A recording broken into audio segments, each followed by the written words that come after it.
पंचायत फजलाबाद 28 मार्च को लापता हो गया था। आज उसकी लाश फजलाबाद पंचायत बी से मिली है। पुलिस ने लाश को पोस्टमार्टम के लिए अस्पताल भेज दिया। आगे देखिए हमारे नुमाइंदा शाहजहां की ये रिपोर्ट।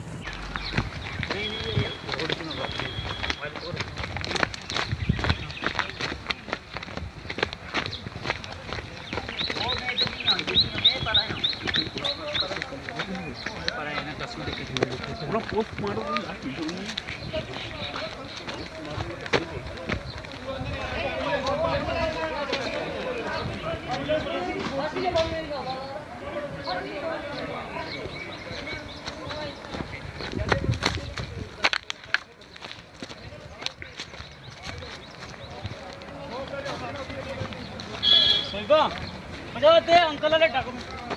वो आधार कार्ड को अंकल दे दिया घर को करती है अरे वाह सीसी को हां आओ और अच्छा अरे वाह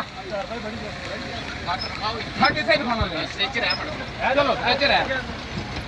देखो जी जवान ओ ठीक और कुछ ले पा मैं तो फौजी आरस का मासिक ही हूं ये बंदे दो चार चैन में उठा चाहिए जाके पीछे वो चौड़े वाले भी संग जुड़े आहो नहीं करनी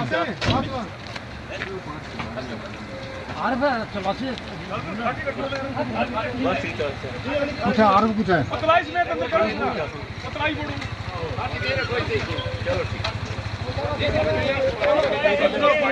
तो खबर वास्ते 10 जगह से क्या दसी है वो अम्मा ने खबर है ना इसने संग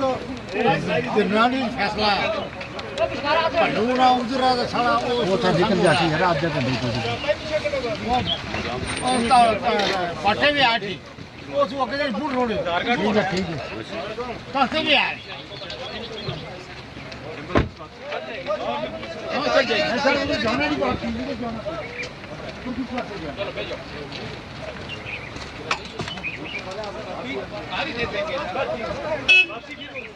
चलो दो बंदे भेज जाओ ना